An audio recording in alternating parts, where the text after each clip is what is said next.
ಎಲ್ಲರಿಗೂ ನಮಸ್ಕಾರ.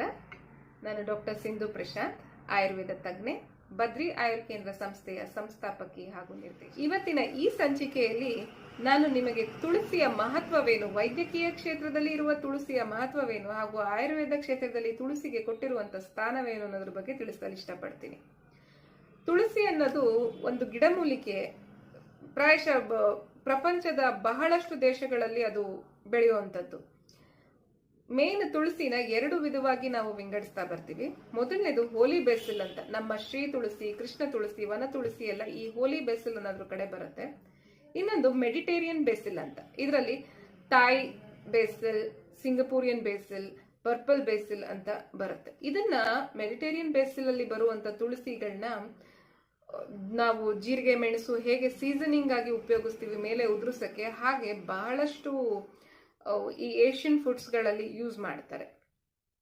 ಅದನ್ನ ಒಂದು ಸೀಸನಿಂಗ್ ಆಗಿ, ಟಾಪಿಂಗ್ ಆಗಿ ಯೂಸ್ ಮಾಡ್ತಾರೆ. ನಮ್ಮ ಭಾರತದಲ್ಲಿ ನಾವು ಈ ಹೋಲಿ ಬೆಸಿಲ್ ಅನ್ನೋದನ್ನ ಬಹಳಷ್ಟು ಕಡೆ ತುಂಬಾ ಹೇರಳವಾಗಿ ಬೆಳಿತೀವಿ ನಾವು. ಅದು ನಮ್ಮ ಸುತ್ತಮುತ್ತ ಎಷ್ಟಿದ್ರು ನಮ್ಗೆ ಅದ್ರ ಮಹತ್ವ ಏನು ಅನ್ನೋದೇ ಗೊತ್ತಿರೋದಿಲ್ಲ.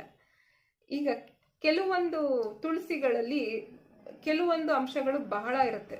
ಅಂದ್ರೆ ನಮಗೆ ಬೇಕಾಗಿರುವಂತ ಔಷಧಿ ಮೂಲಿಕೆ ಇರುವಂತ ಅಂಶಗಳು ಬಹಳಷ್ಟು ಇರುತ್ತೆ. ಅದರಲ್ಲಿ ಕೃಷ್ಣ ತುಳಸಿ ಒಂದು. ಬಹುಶಃ ಎಲ್ಲಾರ ಮನೇಲಿ ಶ್ರೀ ತುಳಸಿನ ಜಾಸ್ತಿ ಮಾಡ್ತಾ ಇರ್ತೀರಾ, ಬೆಳೆಸ್ತಾ ಇರ್ತೀರಾ. ಆದ್ರೆ ಕೃಷ್ಣ ತುಳಸಿನಲ್ಲಿ ಶ್ರೀ ತುಳಸಿಗಿಂತನೂ ಸಹ ಬಹಳಷ್ಟು ವೈದ್ಯಕೀಯ ಮೌಲ್ಯಗಳನ್ನ ಇದೆ. ಮೊದಲನೇದಾಗಿ ತುಳಸಿನ 5 ಭಾಗವಾಗಿ ನಾವು ವಿಂಗಡಿಸ್ತಾ ಬರ್ತೀವಿ. ಮೊದಲನೇದು ಅದರ ಮೂಲ, ಅದರ ರೂಟ್ ಏನಿದೆ ಅದು. ಎರಡನೇದು ಅದ್ರ ಸ್ಟೆಮ್. ಮೂರನೇದು ಅದ್ರ ಲೀಫ್, ಎಲೆಗಳು. 4ನೇದು ಅದ್ರ ಬೀಜ, ತುಳಸಿಗೆ ಬರುವಂತ ಬೀಜಗಳು. 5ನೇದು ಅದ್ರ ಫ್ಲವರ್. ಈ ತುಳಸಿನಲ್ಲಿ ಇಷ್ಟೂ ಭಾಗಗಳನ್ನು ನಾವು ಉಪಯೋಗಿಸ್ತೀವಿ. ಹೌದು, ತುಳಸಿಯ ಬೀಜವದಲ್ಲಿ ಹೈಯೆಸ್ಟ್ ಡಯಟರಿ ಫೈಬರ್ ಇದೆ. ಅದನ್ನ ಓವರ್ ನೈಟ್ ಅಂದ್ರೆ ಒಂದು 8 ಅವರ್ ನೆನ್ಸಿಟ್ರೆ ಅದರಲ್ಲಿರುವ ಡಯಟರಿ ಫೈಬರ್ ಆಲ್ಮೋಸ್ಟ್ 30 ಟೈಮ್ಸ್ ಜಾಸ್ತಿ ಆಗುತ್ತೆ. 30 ಪಟ್ಟರಷ್ಟು ಅದು ಜಾಸ್ತಿ ಆಗುತ್ತೆ. ನಮ್ಮ ಇಡೀ ದಿನದಲ್ಲಿ ಬೇಕಾಗುವಂತಹ ಡಯಟರಿ ಫೈಬರ್ಸ್ ಏನೇನು ಬೇಕೋ ನಮ್ಮ ಶರೀರಕ್ಕೆ ಅಷ್ಟೂ ಸಹ ಅರ್ಧ ಸ್ಪೂನು ತುಳಸಿಯ ಬೀಜ ಕೊಡಬಲ್ಲದು. ಹೌದು, ಅಷ್ಟು ಒಂದು ಡಯಟರಿ ಫೈಬರ್ಸ್ ನ ರಿಚ್ ಆಗಿರುವಂತ ಒಂದು ಫುಡ್ ಅಲ್ಲಿ ಯೂಸ್ ಮಾಡಿದ್ರು ಓಕೆ, ಅಥವಾ ಅದನ್ನ ಮೆಡಿಸಿನ್ ಹಾಗೆ ಕನ್ಸ್ಯೂಮ್ ಮಾಡಿದ್ರು ಓಕೆ. ಆದ್ರೆ ಅದರಲ್ಲಿ ಅಷ್ಟು ಒಂದು ಡಯಟರಿ ಫೈಬರ್ ಕಂಟೆಂಟ್ ಇದೆ. ಇನ್ನು ನೆಕ್ಸ್ಟ್ ಬರುವಂತದ್ದು ಹೂಗಳು. ಹೂಗಳು ಸಹ ಡಿಕಾಕ್ಷನ್ ಅಂತಂದ್ರೆ ಏನು, ಕಷಾಯದ ರೂಪದಲ್ಲಿ ನಾವು ಸೇವನೆ ಮಾಡೋದ್ರಿಂದ ಈ ಓರಲ್ಗೆ ಸಂಬಂಧಪಟ್ಟಂತ, ಮೌತ್ಗೆ ಸಂಬಂಧಪಟ್ಟಂತ ಸಾಕಷ್ಟು ಕ್ಯಾನ್ಸರ್ಗಳಲ್ಲಿ, ಕ್ಯಾವಿಟಿಗಳಲ್ಲಿ ಅದು ತುಂಬಾ ಉಪಯೋಗಕಾರಿ ಆಗ್ತಾ ಹೋಗುತ್ತೆ. ದುರ್ವಾಸನೆ ಬರುವಂಥದ್ದು ಬಾಯಲ್ಲಿ, ಇವಕ್ಕೆಲ್ಲಾನು ಅದ್ರ ಡಿಕಾಕ್ಷನ್ ಇಂದ ಗಾರ್ಗಲ್ಸ್ ಮಾಡೋದಾಗ್ಲಿ, ಅಥವಾ ಏನು ಬೇಡ ಅದನ್ನ ಒತ್ತರಿಸಿಟ್ಕೊಂಡು ಅದರದ್ದು ರಸನ ತಗೊಳ್ಳೋದ್ರಿಂದನಾಗ್ಲಿ ಬಹಳಷ್ಟು ಉಪಯೋಗಗಳಾಗ್ತವೆ. 3ನೇದಾಗಿ ಬರುವಂತದ್ದು ತುಳಸಿಯ ಎಲೆ. ಇದರಲ್ಲಿರುವಂತ ಯೂಜಿನಾಲ್ ಅನ್ನೋ ತತ್ವ ಎಷ್ಟು ಸ್ಟ್ರಾಂಗ್ ಆಗಿದೆ ಅಂತಂದ್ರೆ, ಈ ಕೆಮಿಕಲ್ ಬೇಸ್ಡ್ ಇಂಜುರೀಸ್ ಅಂತ ಹೇಳ್ತೀವಿ, ವೆರಿನ್ ತುಂಬಾ ಪೊಲ್ಯೂಷನ್ ಅಲ್ಲಿ ಇರುವಂತದ್ದಾಗ್ಲಿ, ಫ್ಯಾಕ್ಟ್ರಿನಲ್ಲಿ ಇರುವಂತದ್ದಾಗ್ಲಿ, ಅಥವಾ ಗೊತ್ತಿಲ್ಲದೇನೋ ಪಾರದಾನೋ ಅಥವಾ ಆರ್ಸೆನಿಕ್ ನ ಜಾಸ್ತಿ ಕನ್ಸ್ಯೂಮ್ ಮಾಡಿರುವಂತದ್ದಾಗ್ಲಿ, ಇಂಥ ಒಂದು ಕಡೆಗೆ ಇದು ತುಂಬಾ ಉಪಯೋಗಕಾರಿ. ಈವನ್ ಪ್ಯಾರಾಸಿಟಮೋಲ್ ತುಂಬಾ ಗೊತ್ತಿಲ್ಲದೆ ಎಷ್ಟೋ ಜನ ತುಂಬಾ ಡೋಲೋ 650 ಪ್ಯಾರಾಸಿಟಮೋಲ್ ತಗೊಳ್ತಾ ಇರ್ತಾರೆ. ಸೊ ಅಂತದ್ರಲ್ಲೂ ಸಹ ಇದು ಬಹಳ ಪರಿಣಾಮಕಾರಿ. ಈ ಯೂಜಿನಾಲ್ ಅನ್ನೋ ತತ್ವ ಏನ್ ಮಾಡುತ್ತೆ, ನಮ್ಮ ಶರೀರದಲ್ಲಿ ಹೋಗಿ ಲಿವರ್ ಅಲ್ಲಿ ಆಂಟಿ ಆಕ್ಸಿಡೆಂಟ್ಸ್ ನ ಜಾಸ್ತಿ ಪ್ರೊಡ್ಯೂಸ್ ಮಾಡೋದಕ್ಕೆ ಹೆಲ್ಪ್ ಮಾಡುತ್ತೆ. ಈ ಆಂಟಿ ಆಕ್ಸಿಡೆಂಟ್ಸ್ ಯಾವಾಗ ಜಾಸ್ತಿ ಪ್ರೊಡ್ಯೂಸ್ ಆಗುತ್ತೆ, ಈ ಕೆಮಿಕಲ್ ಬೇಸ್ಡ್ ಇಂಜುರೀಸ್ ಏನೇನಿರುತ್ತೋ ಅದನ್ನ ಆರಾಮಾಗಿ ನಮ್ಮ ಬಾಡಿಯಿಂದ ಎಕ್ಸ್ಕ್ರೀಟ್ ಮಾಡೋದಕ್ಕೆ ಅದು ಹೆಲ್ಪ್ ಮಾಡ್ತಾ ಹೋಗುತ್ತೆ. ಈ ತುಳಸಿಯ ಎಲೆಗಳಿರುವಂತ ಯೂಜಿನಾಲ್ ಅನ್ನೋ ತತ್ವವು ನಮ್ಮ ಲಿವರ್ನ ಡಿಟಾಕ್ಸಿಫೈಯಿಂಗ್ ಕೆಪಾಸಿಟಿನ ಜಾಸ್ತಿ ಮಾಡುತ್ತೆ. ಸೈಟೋಕ್ರೋಮ್ 420 ಅನ್ನೋ ಒಂದು ಎನ್ಸೈಮ್ನ ಜಾಸ್ತಿ ಪ್ರೊಡ್ಯೂಸ್ ಮಾಡಿ ನಮ್ಮ ಶರೀರದಲ್ಲಿರುವಂತ ಈ ಟಾಕ್ಸಿಸಿಟಿನೆಲ್ಲ ಡಿಆಕ್ಟಿವೇಟ್ ಮಾಡಿ ಅದನ್ನ ನೀಟಾಗಿ ಫ್ಲಶ್ ಮಾಡೋದಕ್ಕೆ ಬಹಳ ಅನುಕೂಲಕಾರಿ ಈ ಯೂಜಿನಾಲ್ ಅನ್ನೋದು. ಹಾಗೂ ನಮ್ಮ ದೇಹದಲ್ಲಿರುವ ಕಾರ್ಟಿಸಾಲ್ಸ್ ಲೆವೆಲ್ನ ಬಹಳಷ್ಟು ಕಡಿಮೆ ಮಾಡುತ್ತೆ ಇದನ್ನ ಕನ್ಸ್ಯೂಮ್ ಮಾಡೋದ್ರಿಂದ. ಎಷ್ಟು ಮಟ್ಟಕ್ಕೆ ಕನ್ಸ್ಯೂಮ್ ಮಾಡಬೇಕು ಅಂತಂದ್ರೆ ಅದು ಅಗೇನ್ ಇಂಡಿವಿಜುವಲ್ ಮೇಲೆ ಡಿಪೆಂಡ್ ಆಗುತ್ತೆ. ಈಗ ಮಕ್ಕಳಾಗಿದ್ದಾಗ ಅದು ಒಂದು 10 ಎಲೆಯಷ್ಟು ಸೇವನೆ ಸಾಕಾಗುತ್ತೆ. ಅದೇ ಒಂದು ಅಡಲ್ಟ್ಸ್ಗೆ ನಾವು ಹೇಳ್ಬೇಕಾದ್ರೆ 20 ರಿಂದ 30 ದಳದಷ್ಟಾರು ತುಳಸಿಯ ಎಲೆ ಬೇಕಾಗಬಹುದು. ಮತ್ತೆ ಇನ್ನೊಂದು ಬ್ಲಡ್ ಪ್ರೆಷರ್ ಯಾರಿಗೆ ಜಾಸ್ತಿ ಇರುತ್ತೆ ಅಂಥವರು ಸಹ ತುಳಸಿಯ ಎಲೆ ಬಳಕೆಯಿಂದ ಅವರ ಬ್ಲಡ್ ಪ್ರೆಷರ್ನ ಬಹಳಷ್ಟು ಕಡಿಮೆ ಮಾಡ್ಕೊಳ್ತಾರೆ. ತುಳಸಿಯ ಎಲೆಗಳ ಡ್ರೈ ಫಾರ್ಮ್, ಪೌಡರ್ ಫಾರ್ಮ್ ಅಥವಾ ತುಳಸಿಯ ಫ್ರೆಶ್ ಲೀವ್ಸ್ ಕನ್ಸಂಪ್ಷನ್ ಇಂದಾಗಿ ನಮ್ಮ ದೇಹದಲ್ಲಿರುವಂಥ ಟ್ರೈಗ್ಲಿಸರೈಡ್ಸ್, ಫಾಸ್ಫೋಲಿಪಿಡ್ಸು ಮತ್ತು LDL ಲೆವೆಲ್ಲು ಬಹಳಷ್ಟು ಕಡಿಮೆ ಆಗಿ HDL ಲೆವೆಲ್ನ ಜಾಸ್ತಿ ಮಾಡೋದಕ್ಕೆ ಬಹಳ ಅನುಕೂಲಕಾರಿ. ಹಾಗೂ ತುಳಸಿಯ ಎಲೆಗಳಿಂದ ಕ್ಯಾನ್ಸರ್ ಸಹ, ಏಕೆಂದರೆ ಆಂಟಿ ಆಕ್ಸಿಡೆಂಟ್ಸ್ನ ಲಿವರಿಂದ ಅದು ಪ್ರೊಡ್ಯೂಸ್ ಮಾಡೋದಕ್ಕೆ ಹೆಲ್ಪ್ ಮಾಡೋದ್ರಿಂದಾಗಿ ಕ್ಯಾನ್ಸರ್ ಪೇಷಂಟ್ಸ್ಗೆ, ಕಿಮೋಥೆರಪಿ ಆಗಿರೋರಿಗೆ, ರೇಡಿಯೋಥೆರಪಿ ಆಗಿರೋರಿಗೆ ಇದು ಬಹಳ ಅನುಕೂಲಕಾರಿ. ಏಕೆಂದರೆ ಎಷ್ಟು ಆಂಟಿ ಆಕ್ಸಿಡೆಂಟ್ಸ್ ಅವ್ರ ಶರೀರಕ್ಕೆ ತಲುಪತ್ತೋ ಅಷ್ಟು ಅವರು ಮತ್ತೆ ರೆಜ್ಯುವಿನೇಟ್ ಮಾಡ್ಕೊಳ್ಳೋದಕ್ಕೆ ಅನುಕೂಲಕಾರಿ ಆಗ್ತದೆ. ತುಳಸಿಯ ಎಲೆಯಿಂದ ಎಲ್ರಿಗೂ ಗೊತ್ತಿರೋ ಹಂಗೆ ಕಾಫ್, ಕೋಲ್ಡು ಇವೆಲ್ಲ ಅಲ್ಲದೆ ವೂಂಡ್ ಹೀಲಿಂಗ್ ಆಕ್ಟಿವಿಟಿ ತುಂಬ ಚೆನ್ನಾಗಿ ನಡೆಯುತ್ತೆ. ಗಾಯ ಆಗಿದ್ದಲ್ಲಿ ಅದನ್ನ ಆಂಟಿಸೆಪ್ಟಿಕ್ ಆಗಿ, ಆಂಟಿಬ್ಯಾಕ್ಟೀರಿಯಲ್ ಆಗಿ ಬಹಳ ಯೂಸ್ ಮಾಡ್ತಾ ಬರ್ಬೋದು. ತುಳಸಿಯ ಎಲೆನ ಫ್ರೆಶ್ ತುಳಸಿ ಎಲೆ ಅಥವಾ ಸಿಗದ ಕಾರಣದಲ್ಲಿ ಡ್ರೈಡ್ ಮಾಡಿಕೊಂಡು ಅದನ್ನ ಉಪಯೋಗಿಸಿದ್ರು ಪರವಾಗಿಲ್ಲ.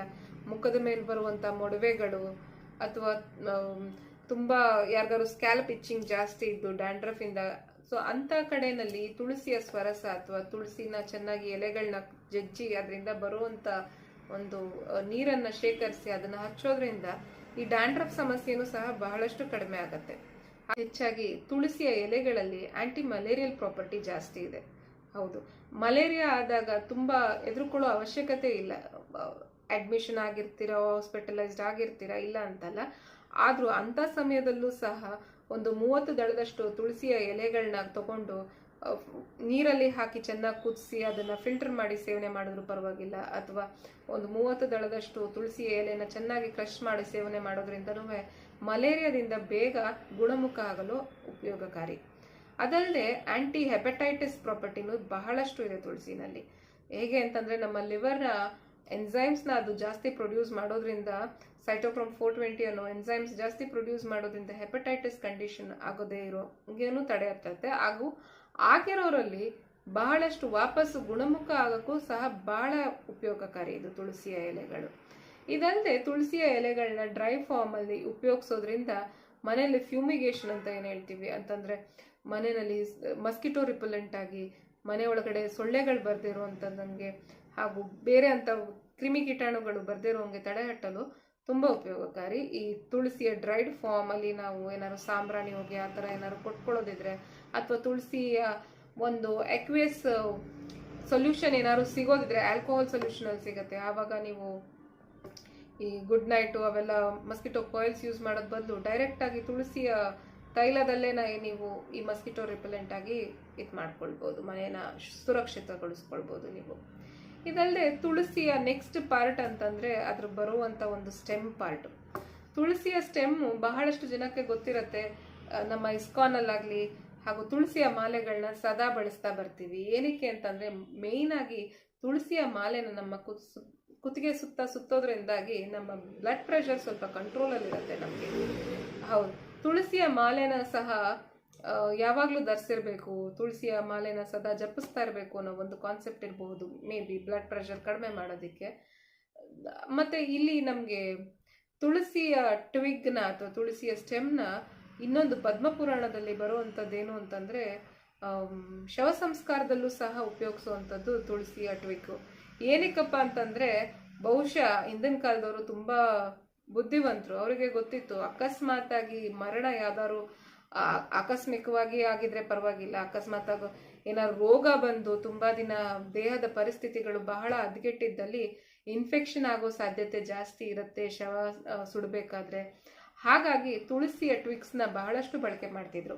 ಇದರಿಂದಾಗಿ ತುಳಸಿಯ ಸ್ಟೆಮ್ಮು ಸುಡಬೇಕಾದ್ರೆ ಅದರಲ್ಲಿ ಬೀರುವಂಥ ಪರಿಮಳದಿಂದಾಗಿ ಹಾಗೂ ಅದರಲ್ಲಿರುವಂಥ ಪ್ರಾಪರ್ಟೀಸ್ಗಳಿಂದಾಗಿ ಬಹಳಷ್ಟು ರೋಗಾಣುಗಳನ್ನ ಅದಲ್ಲೇ ತಡೆಗಟ್ಬಿಡ್ತಿತ್ತು. ನೆಕ್ಸ್ಟ್ ತುಳಸಿಯ ರೂಟ್ನ ಡ್ರೈಡ್ ಫಾರ್ಮ್ ಅಲ್ಲಿ ಬಹಳಷ್ಟು ಜನ ಉಪಯೋಗಿಸ್ಕೊಳ್ತಾರೆ. ಡ್ರೈಡ್ ಫಾರ್ಮ್ ಅಲ್ಲಿ ಏನಕ್ಕೆ ಯೂಸ್ ಮಾಡ್ತೀವಿ ಅಂತಂದ್ರೆ, ಅಗೇನ್ ಆಂಟಿ ಮಲೇರಿಯಲ್ ಆಗಿ ತುಳಸಿಯ ರೂಟ್ಸ್ ಬಹಳಷ್ಟು ಉಪಯೋಗಕಾರಿ.